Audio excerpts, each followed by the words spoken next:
अस्सलाम वालेकुम दोस्तों, मैं मोहम्मद आलम आज फिर आपसे एक खास मुद्दे पर बात करने के लिए हाजिर हुआ हूँ। मैं आप सबसे एक सवाल पूछना चाहता हूँ कि क्या हाई कोर्ट, सुप्रीम कोर्ट के अंदर जो जजेस बैठते हैं, ये फरिश्ते होते हैं? क्या ये अपने आप को फरिश्ता मानते हैं या ये अपने आप को देवता मानते हैं?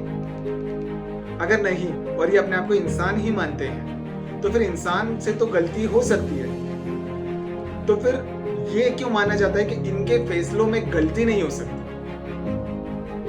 आज अगर कोई फैसला मानवीय भूल के आधार पर गलत दे दिया गया और उसके बारे में अगर कोई कहता है कि कोर्ट से फैसले में गलती हुई है, तो उसके ऊपर अवमानना का केस क्यों दर्ज होता है? ये अपने आप में सोचने वाली बहुत बड़ी बात है। हमने पिछले कुछ टाइम के अंदर देखा कि हिंदुस्तान के अंदर न्याय प्रणाली और हमारी जो न्यायपालिका है, इससे लोगों का भरोसा खत्म होते जा रहा है। जुडिशरी से लोगों का भरोसा पूरी तरीके से खत्म होते जा रहा है। हमने दिल्ली दंगों में देखा, जब दिल्ली दंगों की आग में झुलस रही थी, उस वक्त पीड़ित पक्ष ने वहां पे डाला कि भाई ये जो आतंकवादी हैं, ये हमला कर रहे हैं, दरगाहों को, मस्जिदों को नुकसान पहुंचा रहे हैं, आप इनको रोकिए। तो कोर्ट ने ये कहा कि नहीं, जब तक ये सब ठंडा नहीं होता तब तक क्या हम सुनवाई नहीं करेंगे। ये कैसा है? जब पूरी दिल्ली जल जाएगी उसके बाद आप सुनवाई करने के लिए बैठेंगे? ये कौन सी बात है? कई इंपॉर्टेंट मुद्दे जो होते हैं, उन मुद्दों के ऊपर ये बहुत ढील ढाला रवैया इख्तियार करते हैं और अर्नब गोस्वामी की बेल को प्रायोरिटी दी जाती है, उसको विशेष अधिकार के तहत सुना जाता है। तो ये भेदभाव क्यों हो रहा है न्यायपालिका में? ये दिख रहा है साफ तौर पे। ताजा मुद्दा जिसके बाद में पूरी दुनिया के अंदर हमारी न्यायपालिका के विवेकाधिकार पर और उसकी निष्पक्षता के ऊपर एक क्वेश्चन मार्क लग गया, वो था बाबरी मस्जिद का फैसला। जी हाँ, कोर्ट ने जो फैसला सुनाया, कई लोग उससे असंतुष्ट हैं। कोर्ट कह रही है कि वहाँ पे मंदिर होने के प्रमाण नहीं मिले। कोर्ट कह रहे हैं कि वहाँ पर मंदिर को तोड़कर नहीं बनाई गई। कोर्ट ये कह रहे हैं कि वहाँ पे मस्जिद थी, उस मस्जिद को तोड़ा जाना गलत था। सारी चीजें मानने के बाद फिर वो गिरी के, लेकिन जमीन जो है वो हम इनको दे देते हैं और मस्जिद को कहीं दूर शिफ्ट कर देते हैं। तो ये लोगों को लगा कि कैसा है। और जो रामलीला पक्ष था, उनका यही एक पॉइंट था कि तीसरा गुंबद, जो बीच का मध्य गुंबद था, उसी के नीचे राम भगवान पैदा हुए। तो मैं सिर्फ ये चीज पूछना चाहता हूँ कि पहले तो ये कैसे पता चला, आज कौन कहाँ पैदा हो रहा है ये मालूम नहीं पड़ता। तो 5000 साल पहले उसी गुंबद के नीचे राम पैदा हुए, ये कैसे निश्चित कर दिया गया? हो सकता है वो छोटे गुंबद के यहाँ पे पैदा हुए हो सकता है वो जो बरामदा बना था वहां पे पैदा हो, क्योंकि इनका मत था कि वहां उस टाइम पे वहां पे महल बना था। तो उसके अंदर ये कैसे बताया जा सकता है कि नहीं पता? चलिए ठीक है, थोड़ी देर बाद के लिए ये मान लेते हैं, लेकिन आज न्यायपालिका को उसके उस डिसीजन के ऊपर फिर से गौर करने की जरूरत है और लोग सोचे और समझें कि किस तरीके से सिर्फ राजनीति के लिए इस मुद्दे का प्रयोग किया गया। लोगों की आस्था के नाम पर उनके दिमाग के अंदर वो चीज डाली गई जो हकीकत के तौर पे नहीं थी। आज जब मंदिर बनाने की बात की जा रही है वहां पे, तो आपने सुना होगा, ये आर्कियोलॉजिकल ने भी कह दिया है, वहां पे जो टीम काम कर रही है उसने भी कह दिया, खुद उत्तर प्रदेश सरकार का ये पक्ष है कि वहां पे वो 12 खंबे जो बनाए गए वो सब धड़ाधड़ गिर पड़े। क्यों गिर पड़े? पहली चीज, इसमें दो पक्ष हैं। आज वो बता रहे हैं कि वहां पे खूब रेती मिली और सिर्फ 200 फीट नीचे सरयू का पानी मिला या सरयू बह रही है। तो अगर सरयू बह रही है और वहां रेत मिल रही है, तो आज से कुछ सालों पहले, मतलब 5000 साल पहले, अगर राम के जन्म को माना जाता है तो 5000 साल पहले वहां पे नदी बहती थी।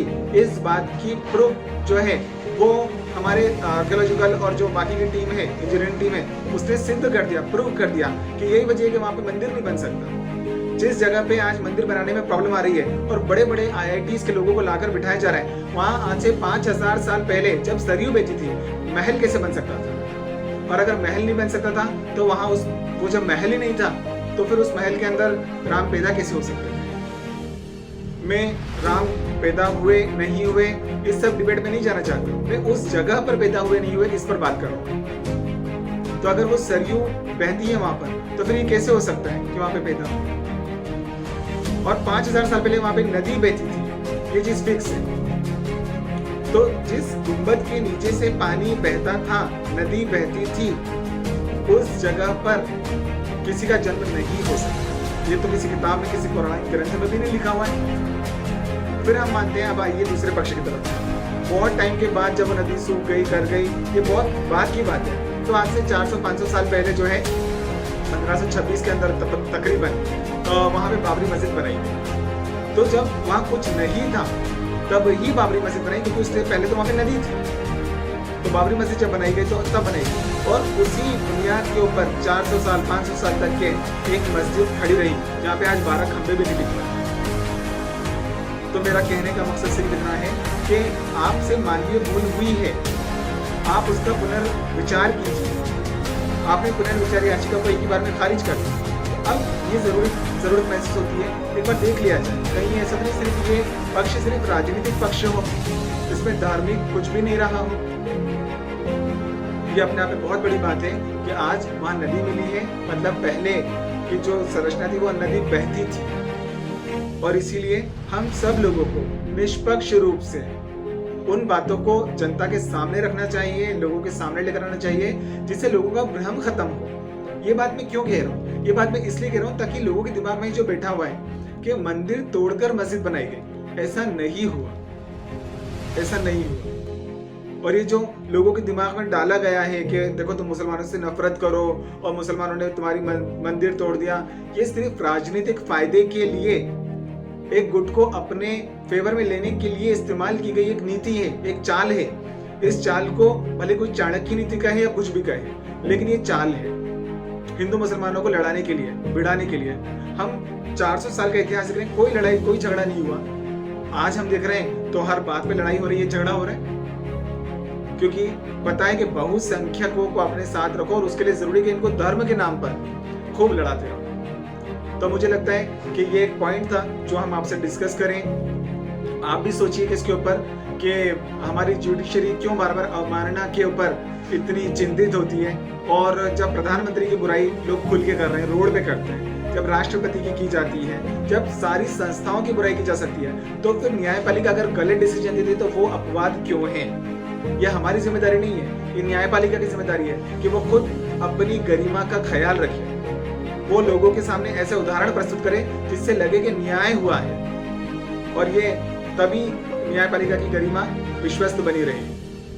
आज क्या वजह है कि पुराने जितने जजेस हैं वो सब खुद ही आके, जितने वकील हैं वो खुद ही आके न्यायपालिका की निष्पक्षता के ऊपर क्वेश्चन मार्क लगाते हैं, आम जनता तो नहीं कहती। तो जरूरी है कि वर्तमान में जितने भी लोग इस महत्वपूर्ण पद पर बैठे हुए हैं वो फिर से एक बार सोचें कि क्या उनके द्वारा जो निर्णय दिए जा रहे हैं ये ऐसी नजीर तो नहीं बनती जा रही है जिससे लोगों को पता पड़ जाए कि नहीं अब न्यायपालिका में न्याय नहीं होता है, या जैसा न्याय होना चाहिए वैसा न्याय नहीं होता है। उम्मीद करता हूँ कि आपको वीडियो पसंद आएगी। पसंद आए तो इसे लाइक शेयर जरूर करें।